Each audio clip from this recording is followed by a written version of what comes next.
अस्सलाम वालेकुम, आप देख रहे हैं खरा सच। मेरा नाम मुबशर लुकमान है। चैनल 24 के ऊपर ये प्रोग्राम आपके लिए आता है मंडे टू फ्राइडे। आज मेरे पास बहुत ही एक्सक्लूसिव खबरें हैं आपको बताने के लिए। सबसे पहले ये कि फवाद हसन फवाद के गिर्द नैब ने शिकंजा मजीद तंग कर लिया है और उन्हें मुलजिम नामजद करने की फुल तैयारी कर लिया है। एक पर्टिकुलर केस में एक बहुत बड़ी कंपनी है नैब के रडार के ऊपर, अब जिसके सारे बखेड़े पकड़े गए हैं, उसमें 25% हिस्सा जो है वो फवाद हसन फवाद का है, 25% हिस्सा जो है उनकी बेगम रुबाब साहिबा का है, 25% हिस्सा अंजुम बीबी का है और फिर इनके भाई के नाम पे भी है।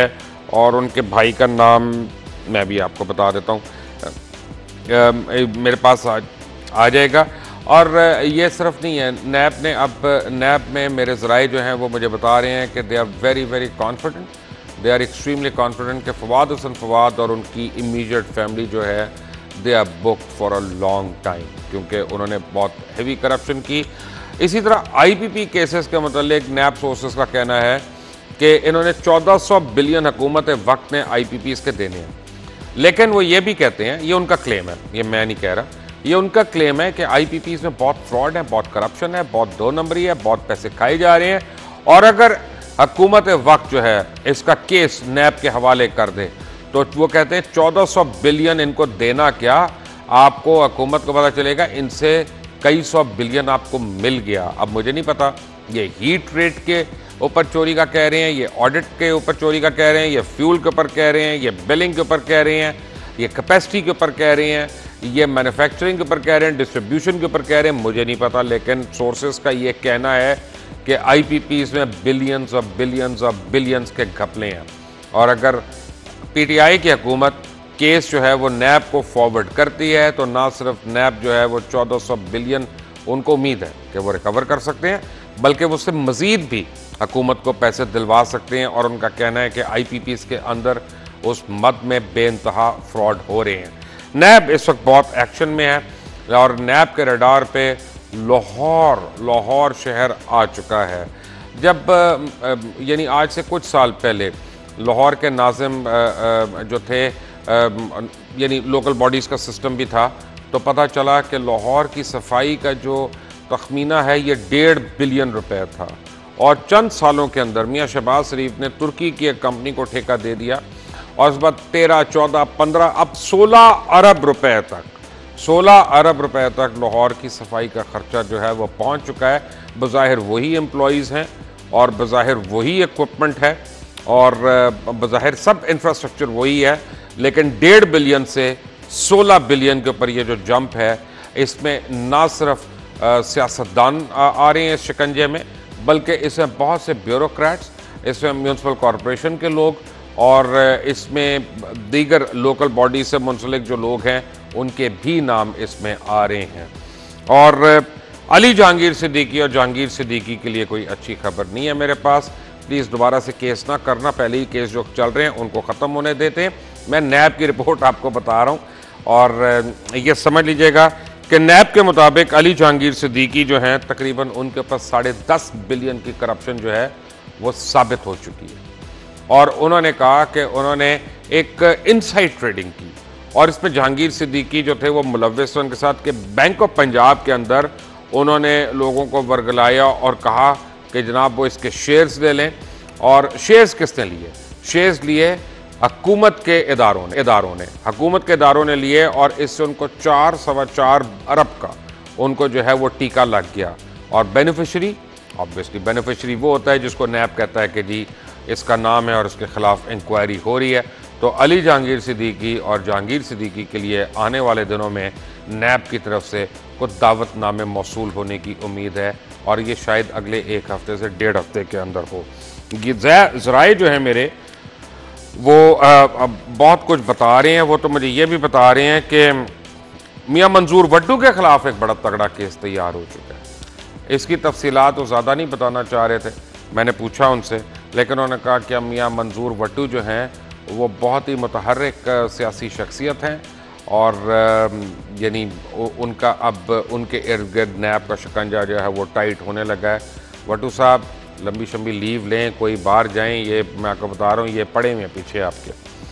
हालिया पंजाब असम्बली में तनख्वाहों के इजाफे का बिल पेश करने वाले तहरीक इंसाफ के गजनफर अब्बास चीना ये भी बहुत मुश्किलों में है और इनका एसेट्स बियॉन्ड मीन्स के अंदर इनका नाम आ चुका है।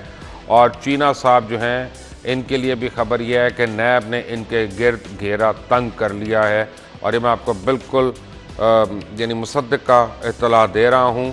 और यानी तहरीक इंसाफ का सिर्फ ये चीना साहब नहीं अकेले, भावलपुर से ताल्लुक़ रखने वाले वज़ीर खुराक पंजाब समीउल्लाह चौधरी और भावल नगर के ही ताहिर बशीर चीमा पर भी भारी इल्ज़ामात शामिल हैं। और ये नैब की तरफ से नहीं है, ये और लोगों की तरफ से हैं, जिसमें एंटी करप्शन भी है, जिसमें FIA भी है और जिसमें IB भी है। और इन सारों ने का ये कहना है कि इनको प्रोटेक्शन दी जा रही है इन वज़रा को। ये मेरी खबर नहीं है, ये इदारों की खबर है, मेरी सोर्सेज हैं। और उनका ये कहना है कि इनकी रिपोर्ट्स और इनकी फ़ाइल बनाकर अब वज़ीर आज़म को भेजी जाएगी, क्योंकि वही इंसाफ करेंगे कि इनके साथ क्या होना है। लेकिन गंदम की कटाई और गंदम की खरीदो फरोख्त से पहले इन लोगों के ऊपर फैसला होना बहुत ज़रूरी है। ये तो थी सोर्सेज जिन्होंने कहा। और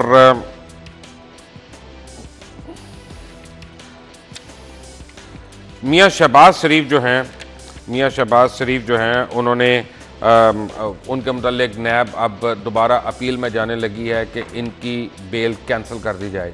और नैब सोर्सेस के मुताबिक मियाँ शहबाज शरीफ ना बीमार हैं ना मजबूर हैं, बल्कि वो केस में जो है वो कोऑपरेट नहीं कर रहे और वो अवॉइड कर रहे हैं। और अब नैब का ये कहना है, नैब के ये क्लेम्स हैं कि उनके पास कभी यानी शवाहिद मौजूद हैं कि $1.5 बिलियन तक की मनी लॉन्ड्रिंग हुई और $1.5 अरब रुपए तक की मनी लॉन्ड्रिंग हुई।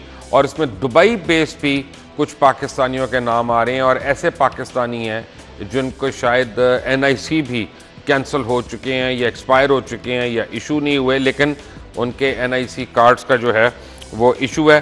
ख्वाजा साद रफ़ीक आज नैब गए थे, अदालत गए थे।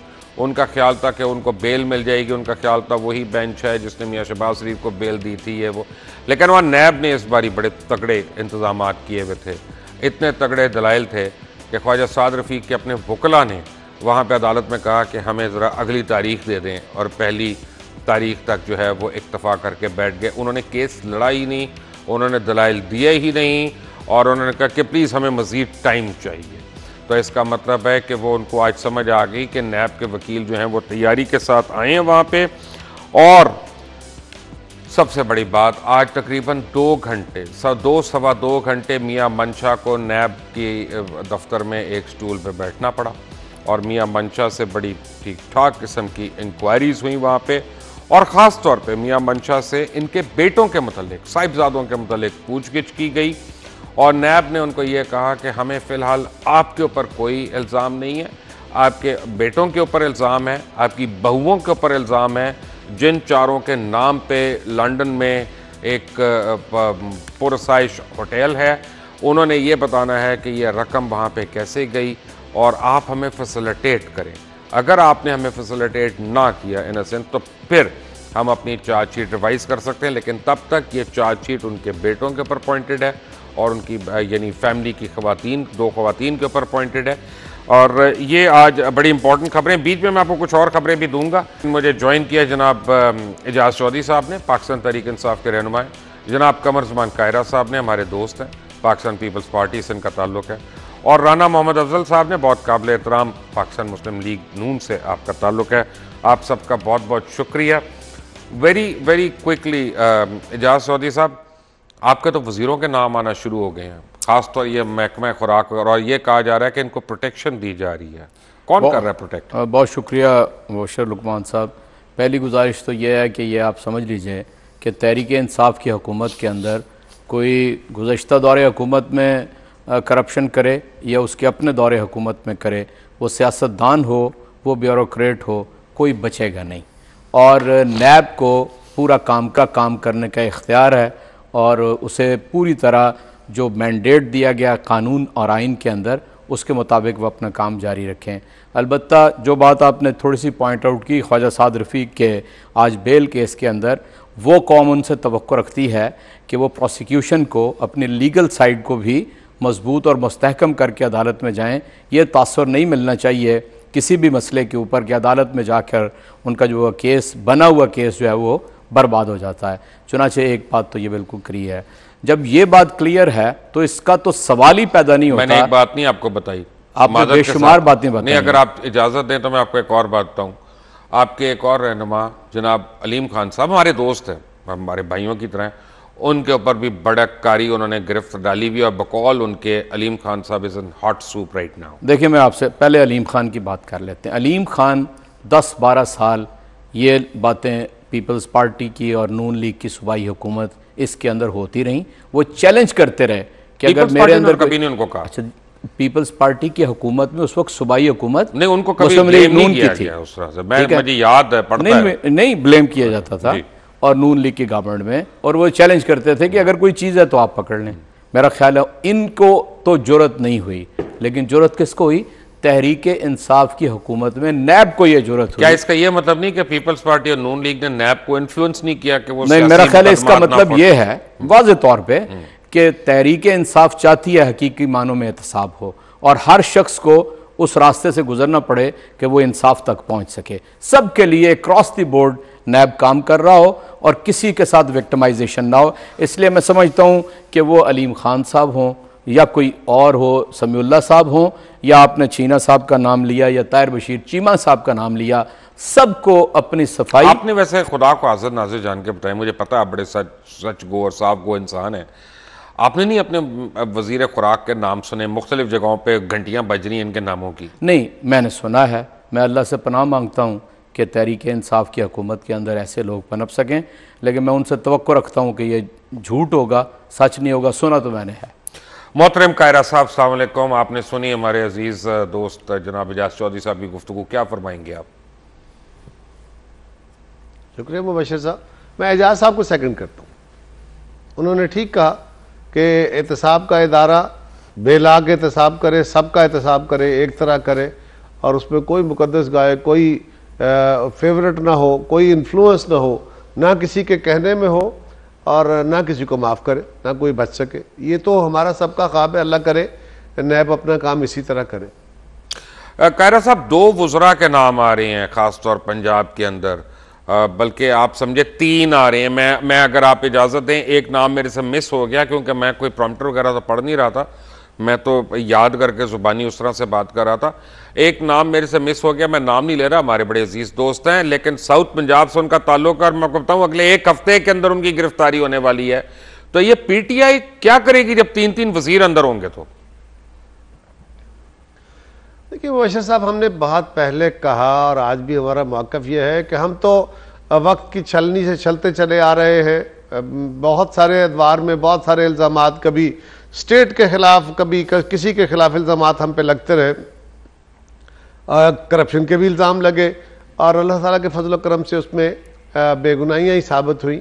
अल्लाह करेगा इंशाअल्लाह आइंदा भी जो के इल्ज़ाम लगे हैं उसका भी वही अंजाम होगा। लेकिन हमने बारहा कहा कि इमरान खान साहब जो नारा लगा के चले थे, वो नारा तो खुद ही अपने हाथों उन्होंने ख़त्म कर दिया। जब उन्होंने, जिनको वो खुद अपनी ज़बान से खुद करप्ट कहते थे, जलसों में खड़े होके, प्रोग्रामों में खड़े होके और करप्शन किंग्स कहते थे, उनको जब अपने साथ मिला लिया, जिनको माफियाज कहते थे उनको अपने साथ मिला लिया, तो ये तो हुकूमत का वो जो एक इखलाकी जवाज़ था या इमरान खान की जो लीडरशिप जो इमर्ज कराई गई एक ख़ास नारे के तहत, वो तो ख़त्म हो गई। अब लोगों के पास और चॉइस कोई नहीं है। ठीक है, गवर्नमेंट के वज़रा भी हों या आम लोग भी हों, लेकिन ये वही लोग थे जिनकी वफादारियां तब्दील कराने में कोई मुश्किल नहीं आती और कभी खुल के पैट्रियट बनाए जाते हैं और कभी लोगों की वफादारियां कबल इलेक्शन तब्दील करा दी जाती हैं।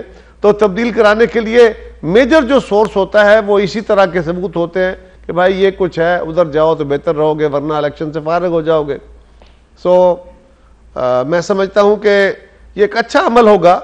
नैब को, फिर मैं आखिर में यही कहूँगा कि नैब को एक बेलाग एहतसाब करना चाहिए और इमरान खान साहब के जमात का जो एहतसाब होता चला जाएगा, इनकी गवर्नमेंट जो है वो पहले लड़खड़ा रही है, वेपोरेट होती चली जाएगी। राना साहब अस्सलाम वालेकुम, वंस अगेन टू खरा सच। आपने दोनों मेहमानों की बात सुनी, क्या ऐड करेंगे आप? वालेकुम सलाम। देखिए, मैं भी यही कहूँगा कि ये मेरा ख्याल है नहीं करेंगे अपने लोगों का एहतसाब, या उसमें रुकावट ज़रूर डालेंगे, क्योंकि फिर इनके पास और रहेगा ना जहांगीर तरीन के ऊपर रुकावट डाली, ना अलीम खान के ऊपर डाली। राना साहब को सब प्लीज इन दोनों पे नहीं डाली, स्वाति साहब पे नहीं डाली, बाबर अवान पे नहीं डाली। बिल्कुल बिल्कुल। मैं ये कह रहा हूँ कि जो ये अपने आप को डिफरेंट प्रूव करने की कोशिश कर रहे हैं कि हम डिफरेंट हैं, वो तो कुछ नहीं कर सकते थे। बाबर अवान साहब का केस अभी चल नहीं रहा। जैसे सर बाबर अवान साहब पे फर्द जुर्म तो आयद हो रही है ना जी, तो वो काफी सीरियस इशू है, हो रही है, लेकिन उनका केस अभी चल नहीं रहा था काफी अर्से से, वो वकील है खुद। हाँ ये भी है जी राना साहब। बिल्कुल, मैं यही कहूँगा कि बिल्कुल इनकी क्रेडिबिलिटी जो है, हमें तो पता है कि कौन कौन लोग क्या क्या है, आपने भी आज काफ़ी सारी चीज़ों में इजाफा किया, लेकिन ये एक जो बड़े पवित्र दूध के धुले हुए और बड़ा ही ये वो ऊपर से नीचे तक प्रॉब्लम वही है। या अगर ये कहते हैं कि जी हम पाकिस्तानियों से मुख्तलिफ पाकिस्तानी हैं और हमने बड़ी अलग-रेजी से सिलेक्शन की है अपने लोगों की, तो मैं नहीं समझता, ये तो बिल्कुल किसी से मुख्तलिफ नहीं है सवाए बातों के। तो अब आप देखेंगे कि ये इन्होंने कहा था हम फंड्स नहीं देंगे, अब फंड्स के अंदर करप्शन होती है, अब ये फंड धड़ाधड़ दे रहे हैं, अब फंड देने के लिए तैयारी कर रहे हैं। अगर मुझे हर चीज 55 मिनट दें तो मैंने दो टोक सवाल चौई साहब से पूछने हैं, तो आपको भी जरा क्लैरिटी हो जाएगी कुछ चीजों की, अगर आप दोनों इजाजत दें मुझे तो। चौई साहब वेरी क्विकली, ये समीउल्लाह चौधरी साहब को और ताहिर चीमा साहब को बचा कौन रहा है? देखिए, पहली बात तो ये है कि ये शुनीद है, कोई इल्जाम भी अभी तक आपने माना ना कि यानी आपने जो सवाल किया था, मैंने कहा शुनीद बाज़गश्त है मौजूद, कोई इनको ना बचा रहा है ना ये बचेंगे। मैं आज ये समझता था दोनों ही बहुत संजीदा सियासतदान हैं जो मेरे साथ, मैं शायद इनमें सियासत में थोड़ा नीचे ही हूँ, लेकिन मैं नहीं समझता कि उनके पास बात उनके पास जो थी वो उन्होंने उसका जवाब नहीं दिया। मैं समझता था कि ये आज इमरान खान को और तहरीक इंसाफ की हुकूमत को ट्राइब्यूट करेंगे कि हमने बिला तखसीस नैब को काम करने का मौका दिया और किसी मदाहनत से काम नहीं लिया और किसी का बाजू हमने नहीं मरोड़ा। हमने कहा है कि जो नैब करना चाहती है, लेकिन एक प्रॉब्लम हो रही है, लेकिन एक प्रॉब्लम सब मेरी बात सवाल का जवाब देते हैं। इमरान खान को तो क्रेडिट अभी क्रेडिट दे देते हैं, लेकिन एक मिनट, अलीमा खान साहबा की सूरत में नैब या बाकी इदारों ने काम नहीं किया, किसने? मैं अपना साहब एक सेकंड प्लीज, एफबीआर ने भी नहीं किया। जिस तरह से एंटी करप्शन काम कर रही है, जिस तरह से एफआईए बंदों को उठा रही है, जिस तरह से नैब चारों तरफ लगी हुई है, फिर कोर्ट्स भी करी जा रही हैं, हुकूमत का हाथ कौन बटाएगा? हुकूमत चलेगी कैसे? हुकूमत चलेगी, मैं आपको ये बताऊं, जब ये कौम समझेगी ना कि हुकूमत उसकी सिमत दुरुस्त है और जिन लोगों का एहतसाब होना है हो रहा है, मैं आपसे पूरी जिम्मेदारी से कहता हूं कि बाकी लोग तावन करेंगे। ये पूरी असम्बलियां जो हैं, आप इनको ये समझते हैं कि सारे ज़मीर फरोश हैं बैठे हुए यहाँ पे? मैं समझता हूँ कि बहुत बड़ी अक्सरियत उन लोगों की है जो मुहब्बे वतन हैं और इमरान खान की इस मूव का साथ देंगे। अपनी पार्टी पॉलिटिक्स हमने खुलकर मुखालफत की है। मैं मुबश्शिर साहब नहीं, एक मिनट कायरा साहब, हमने आपकी बड़ी खुलकर मुखालफत की है जब आप हुकूमत में थे, और हमने जनाब आसिफ अली जरदारी के ऊपर भी बड़े ताने और रॉकेट बरसाई हैं, उसमें भी कोई शक नहीं है, लेकिन हमने कभी आपकी ज़ात के ऊपर, क्योंकि आप बैठे हैं तो मैं आपकी बात कर रहा हूं, आपकी ज़ात के ऊपर पाकिस्तान के किसी सहाफ़ी ने नहीं कहा कि आपने पैसे खाए हैं या आपने पैसे कमाए हैं। तो आज जब हम 3 इन वज़ीरों के मुतल्लिक़ ये बात कह रहे हैं, तो हमारे ऊपर या किसी इदारे पर शक क्यों किया जाए इस बात पर? देखिए मुबश्शिर साहब, ये तो शक करने की अपनी अपनी वजूहात लोगों के पास हो सकती हैं। मैं मशकूर हूँ आपका, मैं बड़ा कमज़ोर आदमी हूँ, बंदे में बेशुमार खामियां कमज़ोरियाँ होती हैं। अल्लाह ताला इन बंदे का ईमान मजबूत रखे और कब्र तक रखे, अल्लाह ताला कायम रखे उसको। मैं समझता हूँ जी कि इल्ज़ामात तो जितने चाहें लगाने चाहें, मैं मतलब FBI के हवाले से लगा देता हूँ और शायद उसका कोई इलाज ना होगा। अलीमा खान साहिबा को बेशक इम्यूनिटी दे दी गई, उनसे फ़ाइन ले लिए गए, सोर्स नहीं पूछे जा रहे जो पूछे जाने चाहिए थे। उसके ऊपर एक बड़ा खुला सवाल है, कोई नया सवाल नहीं है। लेकिन अगर ये गवर्नमेंट नेकनामी करेगी, अच्छा काम करेगी, तो कौन इसको सपोर्ट नहीं करेगा जी? कौन कह रहा है कि आप एहतसाबी अमल बंद कर दें बाकियों का, और कौन कह रहा है कि किसी को रिलीफ दे? ये तो खुद ही अपने तौर पर सवाल कर रहे हैं और जवाब दे रहे हैं। आते हैं सर, कायरा साहब हमारे साथ ही रहिएगा। हमारे राना अफजल के साथ हैं, जास चौधरी साहब भी हैं। एक छोटी सी ब्रेक के बाद, टेक अ ब्रेक।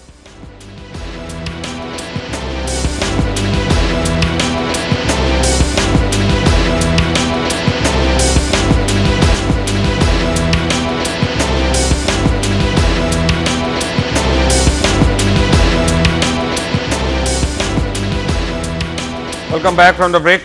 कायरा साहब को मैंने ब्रेक पे जाने से पहले काटा था, मैं उनको दोबारा शुरू कराऊंगा, लेकिन कायरा साहब मेरे पास इंफॉर्मेशन में करेक्शन भी हो गई और कुछ इजाफा भी हो गया। मेरी जो चुड़ैल है, जो नैब के दफ्तर में जाती है और ख़बरें लेके आती है, उसका ये कहना है कि फवाद हसन फवाद के ऊपर ये एक जिस कंपनी का पकड़ेंगे उस कंपनी की एसेट में एक प्लाजा है रावलपिंडी का, और उस प्लाजा की मोहतात यानी बिल्कुल वैल्यू जो है ना वो 11 से 14 बिलियन रुपए है, और उसकी 25% जो है शेयर होल्डिंग उनकी बेगम रुबाब साहिबा के पास है, 25% शेयर होल्डिंग जो है उनकी हमशीरा अंजुम साहिबा के पास है, और 50% शेयर होल्डिंग जो है भाई वकार के पास है। वकार ने आज तक कोई भी नोन काम नहीं किया, कोई कारोबार नहीं किया, फारिग तहसील है, फारिग है, सब कुछ फारिग है, लेकिन अरबों के मालिक हैं, और पीछे से भी नहीं है। ये भी नहीं कह सकते कि जनाब वो मियाँ शरीफ साहब के सासे थे या किसी और के थे, क्योंकि वालिद साहब जो है, मैं बड़ी कदर से कह रहा हूँ, रिस्पेक्ट से कह रहा हूँ, फौज में एक सूबेदार थे, और मेरे वालिद साहब भी फौज के मुलाजिम रहे, तो मुझे पता है एक फौजी की क्या पेचेक हो सकता है और क्या नहीं होता। तो अब ये आ गए शिकंजे में, और इस तरह बाकी लोग भी आ रहे हैं। व्हाट डू यू से कि क्या करना चाहिए यहां से? What is the way forward? तो मैं तो मुबश्शिर साहब एक सिंपल गुजारिश करता हूँ, बिल्कुल पाकिस्तान के अंदर एक ऐसा निज़ाम इवाल्व होना चाहिए। मैं बार बार ये बात क्यों कह रहा हूँ, मैं अपनी जमात को भी, बाकी जमातों को भी, सबको हमारा एक मौक़िफ़ ये है कि ऐसा कानून, नैब के कानून में अब सारी जमातें कह रही हैं इसमें तरमीम होनी चाहिए, इसके सुकम दूर होने चाहिए। और वो बात जो स्टार्ट में एजाज चौधरी साहब ने कही कि जी इससे कोई गुनाहगार बचना, ऐसा कानून बने कि ये मिसयूज़ ना हो, किसी के बाजू ना मरोड़ सके, किसी की पगड़ी ना उछाल सके, लेकिन कोई गुनाहगार बच ना सके और कोई बेगुनाह इसके शिकंजे में ना आ जाए, ताकि उसके बाजू मरोड़े जाएं, उसकी वफादारियाँ बदली जाएं, जैसा माजी में होता रहा। हमारे बहुत सारे बाकी इदारे भी करते हैं। नैब से तवक्को ये है, ऑटोनमस इदारा है, ये बात दुरुस्त है मुबश्शिर साहब के करप्शन के खिलाफ एक तसलसल के साथ लड़ाई लड़ते रहना है। ये बीमारी एक लंबे अरसे की, लंबी जड़ों वाली बीमारी है, आसानी से ख़त्म होने वाली नहीं। जिन मुल्कों में इसकी सजाए मौत है, वहाँ भी हर साल सजाए मौत दी जाती है, इसका मतलब है कि वहाँ ये बीमारी मौजूद है, होती रहती है और काफ़ी है। लेकिन इसके आगे गिरना नहीं। मुआशरों को सुधारने के लिए एक तो आपके इदारा जाती काम है, और दूसरा सोसाइटी के मॉरल्स को भी बदलने की ज़रूरत है। जब तक आप अपनी सोसाइटी को खाली सख्ती के साथ, खाली कानून के और इस शिकंजे में लाने के साथ शायद मसले का सारा हल नहीं निकलता। जब तक इन सोशल इवल्स के खिलाफ मुआशरा रिस्पॉन्ड नहीं करता, सोसाइटी इसके खिलाफ खड़ी नहीं होती, गवाही देने नहीं आती, या करप्ट लोगों को, बुरे लोगों को, इल मैनर्ड लोगों को डिसोन नहीं करती, उस वक्त तक सोसाइटी के अंदर बाय एंड लार्ज ये रवैये खत्म नहीं हुआ करते। जो तजुर्बा दुनिया का है वो तो ये है। लेकिन जी राना साहब, आप एग्री करते हैं कायरा साहब से? मैं बिल्कुल 100% एग्री करता हूँ। देखें, ये सिर्फ काम इदारों का नहीं है, और माशरे के अंदर भी जब इस चीज़ का एहसास होगा कि एक बंदा टैक्स चोरी कर रहा है, या एक बंदा गवर्नमेंट का पैसा चोरी कर रहा है, या फ़र्ज़ महाल बिजली चोरी कर रहा है, और उसकी शिकायत करने से वो डरते हैं और वो खड़े नहीं हो सकते, तो वो माशरा बड़ा कमज़ोर माशरा होता है। और ये स्ट्रेंथ माशरे को देनी पड़ेगी, और ये माशरा कमज़ोर हो चुका है मार्शल लॉ के ज़रिए, डिक्टेटोरियल एटीट्यूड्स के ज़रिए, लोगों की गुर्बत के ज़रिए। गरीब आदमी, कमज़ोर आदमी होता है, वो जुर्रत नहीं कर सकता कि वो खड़ा हो सके। तो माशरे को स्ट्रेंथन करना, बिल्कुल मैं कायरा साहब से एग्री करता हूँ। चौधरी साहब, आप एग्री करते हैं कि नैब का बड़ा क्रेडिट है कि आपके 4 बड़े फनीर वज़रा के ऊपर हाथ डालने लगी है वो? देखिए, मैं पहले एक बात अर्ज़ कर लूँ, इसमें कोई शक नहीं है कि अक़दार को जो है वो उनके ऊपर काम होना चाहिए सोसाइटी में। लेकिन ये हमेशा याद रखें, जो मुआशरे के आगू होते हैं ना, जो उसकी लीडरशिप होती है, चाहे वो पॉलिटिकल हो, चाहे एकेडमिक हो, चाहे इंटेलेक्चुअल्स हों, असल में जब वो उठते हैं तो मुआशरा उठता है। अगर आप ये समझें कि नीचे जो 70% आबादी है वो हमारी वाज़ो नसीहत के नतीजे में उठेगी, तो ये कभी हुआ है ना आइंदा होगा। ये ऊपर वाले लोग जब अखलाकी तौर पे उठते हैं तो नीचे ये ट्रैवल करता है। आपका जो सवाल है कि अगर यानी वाक़तन जिस तरह आप कह रहे हैं ऐसा है कि वो हाथ डालने लगे हैं, तो मैं समझता हूँ उनके पास इसका कोई सबूत होगा। बग़ैर सबूत के वो हुकूमत वक्त को हाथ नहीं डाल सकते ना। यही कहा जा रहा है कि जी ये विक्टिमाइजेशन के लिए इस्तेमाल होता है, तो कोई अपनी हुकूमत अपने लोगों को विक्टिमाइज क्यों करेगी, सिवाय इसके कि वो इंसाफ के रास्ते में रुकावट नहीं है। क्लीन चिट भी तो दिलवा सकती है ना, लोग ये भी तो कह रहे हैं ना कि क्लीन चिट दिलवा रही है। देखिए मैं आपसे यहाँ पर जो होता है बिल्कुल पता चल जाता है। अगर क्लीन चिट आ रही होगी तो भी पता चल जाएगा, अगर इंसाफ होता हुआ नजर आ रहा होगा तो भी पता। अच्छा, मुझे जाना तो इख्तियारात की एक बात बताएं कि पंजाब असेंबली ने एक बिल पास किया अपनी तनख्वाहों और मुराद के इजाफे में, हर आदमी उसको कंडेम कर रहा है, फाइन। तो आज जब वज़ीर आज़म ने कह दिया तो अब उम्मीद यह है कि वो बिल पास नहीं होगा, वो गवर्नर साहब उसको वापस भेज देंगे। तो क्या ये वफाक की सूबे के अंदर मुदाखलत तस्लीम की जाएगी? इसको नहीं, मेरा ख्याल है ये मुदाखलत नहीं है। जिस वज़ीर आज़म ने ये बात की है वो उस पार्टी का चेयरमैन भी है और उसका वो जो आपका वज़ीर आला है, जो लीडर ऑफ द हाउस है, उसने नहीं सोचा इस बात को? मेरा ख्याल है उसने नहीं सोचा। अगर सोचा होता तो वो अपने लीडर के विजन के मुताबिक चलता। लीडर ये कह रहा है कि कफ़ायत शारी से काम लें, लीडर ये कह रहा है कि मैंने अपना खर्चा 30% कम कर दिया, आप कम से कम 15-20% तो कम कीजिए। उसमें देखिए मैं आपको बताऊं, मैं बहुत मुतवाज़न बात करता हूं, इसलिए कि एक दफ़ा पीपल्स पार्टी के दौर में और मुस्लिम लीग नून के दौर में ये मेंबरान असम्बली की तनख्वाहों में इजाफा हुआ। मैं उस वक्त ये कहता था कि अगर आप ये चाहते हैं कि कन्फ्लिक्ट ऑफ इंटरेस्ट ना रहे और मेंबर असम्बली ना कोई कारोबार करे ना कोई नौकरी करे, तो उसकी तनख्वाह इतनी बाइज्जत होनी चाहिए कि वो अपना गुज़र औकात कर सके। ये पंजाब के सूबाई जो मेंबर हैं ये मतलब हकीकत पसंदाना नहीं है, लेकिन इसके ऊपर मेरा तबसरा यह है कि ये वक्त नहीं था। कौम के ऊपर तो हम रोज़ाना बोझ डाल रहे हैं, उनको यानी महंगाई की वजह से भी बोझ डाल रहे हैं। ये बिल्कुल कतई गलत है, वरना उनकी तनख्वाहों को एक बयाना रवी स्वाई ऑन चौधरी साहब के किसी ने आपके पंजाब में बयान नहीं दिया कि मैं तनख्वाह नहीं लूंगा या इजाफा नहीं कराऊंगा, बाकियों को भी डर है? नहीं, मेरा ख्याल है कि अगर कोई तनख्वाह नहीं लेना चाहता तो उसके दीगर वसाइल होंगे ना, वो कोई आसान नहीं कर रहा। दूसरी तरफ बात यह है कि जो कुछ वज़ीर आला ने अपने लिए किया है, तो मैंने पहले भी कहा, दोबारा आपके सामने कह देता हूं कि सामान 100 बरस का है, पल की खबर नहीं। अगला सांस कब आखिरी सांस साबित होना है, इसलिए वो तो कतई उसकी कोई साहब ये क्या बात है कि वैसे तो आप किसी बात पे इत्तफाक ही नहीं करते पाकिस्तान तहरीक इंसाफ के, लेकिन जब मुराद में इजाफे की बात होती है तो डेस्क बजा के 11:30 मिनट में सब कुछ अप्रूव होता है और गवर्नर साहब के पास चला जाता है, कमेटी के पास से होता है। देखिए मोदी साहब, एक चीज़ तो ज़रूर नोट करें कि तमाम सूबाई असम्बलियों के अंदर यकसां तनख्वाहें नहीं हैं, और मैं इस बात पे यकीनन इत्तेफाक करता हूँ कि MPAs को अगर क्वालिटी के लोगों को आपने लेके आना है, मिडिल क्लास को लेके आना है, तो तनख्वाहें कम से कम माकूल होनी चाहिए। आज एक स्कूल के हेडमास्टर से भी कम तनख्वाह है MPA की, तो इसके ऊपर ज़रूर कोई अर्क-रेज़ी करके उसको कोई मुनासिब शक्ल दे दी जाए। इस बिल्कुल मैं मिडिल क्लास के पहले एक ज़माना था कि असेंबली के बाद सिर्फ लैंड क्रूज़र्स और बड़ी बड़ी गाड़ियाँ होती थी, अब तो मिडिल क्लास के भी कुछ लोग आना शुरू हो गए हैं, और अगर उन्होंने इसी तनख्वाह पे गुजारा करना है तो मेरा ख्याल है कि कुछ ना कुछ ज़रूर होना चाहिए। जो ओवरवेलमिंग लोगों ने इसको सपोर्ट किया क्रॉस द पार्टी डिवाइड, वो शो करता है कि वो लोग तंग हैं और उनके गुजारे नहीं हो रहे। तो अब इसको ये कह देना कि जी जो आप हमने दूसरों पे बोझ डाला, बोझ तो फिर वो भी माशरे का हिस्सा है, उन पे भी आ जाता है। और बहरहाल इसका मैं समझता हूँ कि दो एक्सट्रीम्स के दरमियान में कोई बयाना रवि से दरमियान में कोई फैसला होना चाहिए, कुछ मुनासिब इंक्रीज कर देनी चाहिए। कायरा साहब, ये मुझे बताइएगा कि साइना मॉडल टाउन जो है उसमें एहतसाब अदालत ने पुलिस को मियाँ नवाज शरीफ के खिलाफ जेल में तफ्तीश की इजाज़त दे दी है। क्या सानिया मॉडल टाउन मियाँ नवाज शरीफ और मियाँ शहबाज शरीफ के गले का फंदा बन सकता है? Your comment sir. मैं सर्टेनिटी से नहीं कह सकता, लेकिन ये बात दुरुस्त है कि जो जिनके साथ ये जुल्म हुआ वो भी और बाय एंड लार्ज मुल्क का मीडिया भी और बाकी सियासी जमातें भी ये कहती रही कि सानिया मॉडल टाउन की तहकीकात शफाफ नहीं हुई वो शफाफ तहकीकात होनी चाहिए और उसमें जो जो गुनाहगार है उसको अकॉर्डिंगली सज़ा मिलनी चाहिए। वो बहुत बड़ी ज़्यादती और बहुत बड़ा जुल्म था।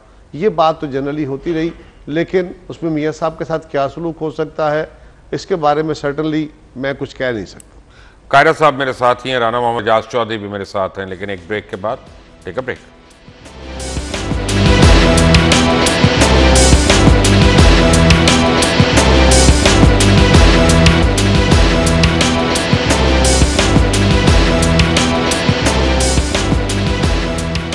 अच्छा जी, बड़ी बड़ी चीज़ें हैं मेरे पास और मैं आपको बताता हूं कि कुछ साहिबान के मैसेजेस आ रहे थे मुझे ब्रेक के अंदर कि समीउल्लाह साहब तो बड़े ऑनेस्ट आदमी हैं, तो कुछ सवालों के जवाब देने पड़ेंगे उनको। और वो ये है कि महकमा खुराक पर बड़े इल्ज़ाम हैं। उनमें से एक इल्ज़ाम ये है कि टेंडर की तारीख दे के पहले ही टेंडर एक और कंपनी को दे दिया और फिर 4 करोड़ 80 लाख बैगों में से 2-2 करोड़ 35 लाख बैग जो है वो 480 के दिए और महंगे ख़रीदे। हुकूमत को 11 करोड़ 40 लाख का टीका लगाया। और ये भी एक काबिल ज़िक्र बात है कि कंपनी को 37.4 रुपये बैग ख़रीदा गया, जबकि बाद में टेंडर में वो 32.5 रुपये का टेंडर दिया गया। फिर महकमा खुराक में करप्शन जो है वो गंदम के लिए बारदाना पॉली बैग्स की खरीदारी के लिए 4 दिसंबर 2018 को इश्तिहारात के ज़रिए 21 दिसंबर 2018 को टेंडर्स बुलाए गए और फिर महकमा खुराक ने 10 दिसंबर को कॉरिजेंडम के ज़रिए टेंडर पहले से 26 दिसंबर को बुला लिया। फिर दीगर कंपनियों ने तशवीश का इजहार किया, लेकिन सिर्फ एक कंपनी स्टार लाइन पॉली को टेंडर में हिस्सा दिया गया और इस टेंडर को मैच्योर करने के लिए महकमा खुराक ने उसी दिन एक और कंपनी अशरफ पॉली को अरेंज किया और 42.803 मिलियन बैग में से 23.50 मिलियन बैग 37.4 रुपये के हिसाब से इनको कंफर्मेशन दे दी और बाकी 19.3 मिलियन बैग के लिए दोबारा 15 फरवरी 2019 को टेंडर किया, जिसमें 14 कंपनियों ने हिस्सा लिया और बैग का रेट 32.5 तय हुआ और उस दोनों रेट्स में 4.85 का फ़र्क आया और पंजाब हुकूमत को 113.97 मिलियन का एक भारी नुकसान हुआ, जबकि जूट बैग की जायद कीमत की मद में हुकूमत को करोड़ों रुपए का अलग नुकसान करना पड़ा। अब वेरी क्विकली इतना सब कुछ है तो कैसे आप लोग नज़रअंदाज कर रहे हैं? क्यों नहीं अपना पहले से लाइन हाजिर कर लेते? देखिए, मैं नहीं समझता, जो भी आपने तारीखें बताई हैं इसकी सच्चाई के बारे में तो आप ही जानते हैं, मैं तो नहीं जानता, लेकिन ये चंद माह पहले का है, इसलिए मेरा ख्याल है कोई सरफ नज़र तो नहीं हो रहा है। मेरा और आपका एक ही काम है, सवाल पूछना। ठीक, आपका भी काम है सवाल पूछना। जी, मैं पूछता हूँ सवाल। अगर मैं सवाल ना पूछता होता तो आपके सामने ना बैठा। राना साहब, आपको क्या लग रहा है ये क्या हो रहा है फूड डिपार्टमेंट में? बस ये है, आपने जो फिगर्स दिए हैं बड़े अलार्मिंग हैं और अगर ऐसा हुआ है तो बहुत खौफनाक है। कायरा साहब, बात यह है कि आपको भी पता है और मुझे भी पता है कि खबरें होती भी हैं, सच भी होती हैं, कई दफ़ा हम प्रूफ कर सकते हैं और कई दफ़ा नहीं भी कर सकते, लेकिन जो उनका ओरिजिन होता है वो आपको भी पता है और मुझे भी पता है और हर एक को पता होता है कि वो बड़ा एक्यूरेट होता है। तो क्यों ऐसे लोगों की पुष्पनाई की जा रही है जिनके ऊपर अब इदारों ने रिपोर्ट बनाकर ऊपर भिजवा दी है? यानी मेरे हद तक सिर्फ नहीं है, ये ऊपर भी रिपोर्ट चली गई है।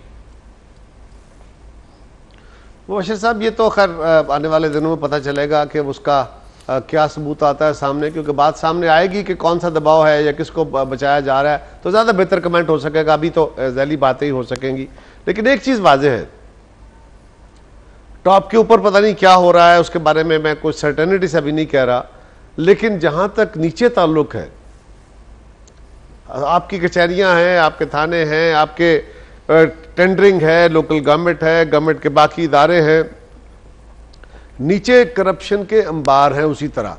और ये कोई नए नहीं हो गए, ये पहले से मौजूद थे, आज भी हैं, उसी तरह चल रहे हैं। बल्कि एक और बहुत ज़्यादा तकलीफ दे बात यह है कि जब से बहुत ज़्यादा सख्ती हुई है या एक कह लीजिए एक खौफ का अंसर आ गया है, कुछ अदालतें, कुछ नैब, कुछ बाकी, उससे अफसरों ने काम करने छोड़ दिए और अब रेट बढ़ गए हैं। सो करप्शन तो मौजूद है। कायरा साहब, मादर के साथ बड़ी करप्शन होती रही, मैं आपकी बात को नहीं काटता, होती रही, मैं आपकी बात को आज काट रहा हूं, मैं काटता नहीं हूं। अगर आप इजाजत दें मुझे, जितनी तेजी से महंगाई हो गई है, अगर मैं सरकारी मुलाजिम होता कायरा साहब छोटे से ग्रेड का, तो खुदा की कसम मैं भी करप्शन करने पे मजबूर होता, नहीं होता गुजारा, चूल्हा ही नहीं जलता। क्या बात कर, माश की दाल देखें कितने किलो है। मुबशिर साहब ऐसे इनकार, ये एक अलग बहस है, मैं तो सिर्फ आपको आइडेंटिफाई कर रहा हूं कि ऐसा है। बिल्कुल है। उसकी वजूहात क्या है क्या नहीं है, वो लोग भी जो बहुत वसाइल वाले हैं वो भी कर रहे हैं, वो लोग जिनके यहाँ चूल्हे जिनके चलते हैं और जिनके तनख्वाहों पे गुजारे हो सकते हैं, जिनकी तनख्वाहें सफिशिएंट हैं, वो भी ऐसे ही कर रहे हैं। लेकिन नीचे बहरहाल बहुत बड़े लेवल पे है। और ये जो एसेट्स बियॉन्ड मीन्स का इशू है, मुबशिर लुकमान साहब इस मुल्क के कारोबारी हो, इस मुल्क के सियासतदान हो, इस मुल्क के सरकारी मुलाजिम हो, आप मीडिया वाले हो, जिसको मर्जी पकड़ ले और उसे कहें कि एसेट बियॉन्ड मीन्स का तुम पे केस है। 99% लोग को 1% शायद को वली हो जाए, निकल आए, लेकिन 99% लोग उसका जवाब नहीं दे पाएंगे। हमारे यहाँ ये एक बीमारी है, अल्लाह करे इसका इलाज हम सारे मिलके, हुकूमत वक्त भी, इदारे भी, सब कोशिश करें। लेकिन उसके ऊपर जो एजाज चौधरी साहब ने कहा ना कि 70% लोग जो हैं वो तब्दीली नहीं लाया करते, जो अथॉरिटेरियन रूल्स में होता था वो निज़ाम और था। वहाँ बादशाह अच्छा आ जाता था तो अपनी मर्जी के लोग पिक कर लेता था, या गैर मुल्किया का अपनी मर्जी के लोग बेहतर पिक करते थे। आज जमहूरियत के अंदर आपके हुक्मरान चुने जाने हैं और वो मुआशरे चुनते हैं। यूरोप के अंदर जहाँ ये डेमोक्रेसी फ्लरिश की है और उसके सम्राट आए हैं, वहां पे मुआशरे ग्रो करके इस लेवल पे गए हैं, वरना पहले वहां पे ये सारी इल्लतें और बिदतें मौजूद थी। जूं जूं उनके मुआशरे रिफॉर्म होते गए, ये बिदतें दूर होती गई और उनके अंदर से निज़ाम पैदा होता गया, कानून पैदा होता गया, गलतियां साफ होती गई। सो मुआशरे को अगर मैं देखता हूं, हो सकता है मैं गलत हूं, जो मैं देखता हूं, मैंने अपनी उम्र में बेशुमार मादी तरक्की देखी है, बेशुमार डेवलपमेंट हुई है, ग्रोथ हुई है। हमारी प्रोपोर्शनेट ग्रोथ टू वेस्ट कम नहीं है, लेकिन हम इखलाकी तौर पे इन्हितात का शिकार हैं। हम पहले से अच्छे इंसान पैदा नहीं कर रहे, हम पहले से अच्छे स्टूडेंट पैदा नहीं कर रहे, आलम पैदा नहीं कर रहे, हम नक्काल पैदा कर रहे हैं और हमारे इखलाकी तकाजे गिरते जा रहे हैं। आज बुरे को बुरा कहना बहुत मुश्किल हो गया है, बल्कि लोग ताकत के कानून के तहत चल रहे हैं। और अथॉरिटेरियन रूल्स में जब आपका आईन और कानून कुछ कह रहा हो, आपके इदारे कुछ कर रहे हो और अथॉरिटी और ताकत जो होती है अगर वो कानून को एक तरफ फेंक के इख्तियार संभाल लेती है, तो फिर ये चीज नीचे तक जाती है कि भाई कौन सा कानून, कौन सा आईन, ये सिर्फ कमजोर के लिए है, ताकतवर के लिए नहीं। और ताकतवर जब चाहे जो कर लेता है, फिर मुआशरे के अंदर ये बीमारियां पड़ जाती हैं। करप्शन मौजूद है, इसको सबने फाइट आउट करना है। अगर किसी का ख्याल ये हो, और हम यही बात हम खान साहब को कल भी कहते थे कि ये एक बीमारी के तौर पे ले, उसका एक लंबा इलाज है, लेकिन अगर आपका ख्याल हो कि आप उसको रूट आउट करके पहले फाइट आउट विद करप्शन होगा और उसके बाद मुआशरा तरक्की करेगा, ऐसा नहीं। आज असद उमर साहब कह रहे हैं और महंगाई होगी और लोगों की चीखें निकलेंगी। खुदा का खौफ करे, जिस मुल्क के वजीर ये कह रहे हैं, अरे मुश्किल वक्त है तो कौम को कहें सब्र कर लो, मुश्किल वक्त आ गया है। ये तो ना कहें कि तुम्हारी चीखें निकलेंगी, और अगर कौम की चीखें निकलेंगी तो कौम इनकी लकीरें निकलवा देगी। मेरा ख्याल है कि ये कायरा साहब मिस रिपोर्ट हुआ है, ये असद उमर साहब ने नहीं कहा। सर ये बात भी ये आप पहले बताइए जो कह रहे हैं आपसे तवक्को मैं नहीं रखता। अपना कायरा साहब के बारे में कहा है, मैं जवाब दूं। बड़े अफसोस के साथ कायरा साहब, आपकी सीट पे जो फवाद चौधरी साहब बैठे हैं ना, उनके टोटल मीडिया में सैंडल हुआ है वहां पे, ऑनेस्टली। तो अगर मैं भी मार्जिन दूंगा कि शायद गलत कहा हो। नहीं, उन्होंने ऐसा नहीं कहा होगा।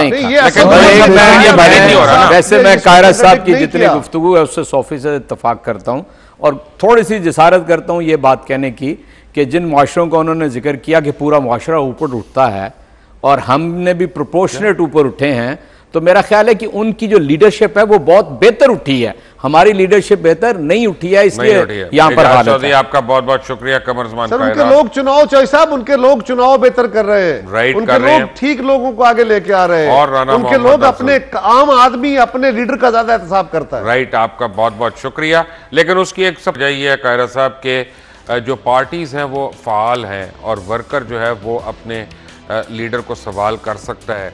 वक्त ये भी आ गया है कि पॉलिटिकल पार्टीज एक्ट के अंदर पॉलिटिकल वर्कर को भी अब इख्तियारात दिए जाएं। अंटिल द नेक्स्ट टाइम, अल्लाह हाफिज़।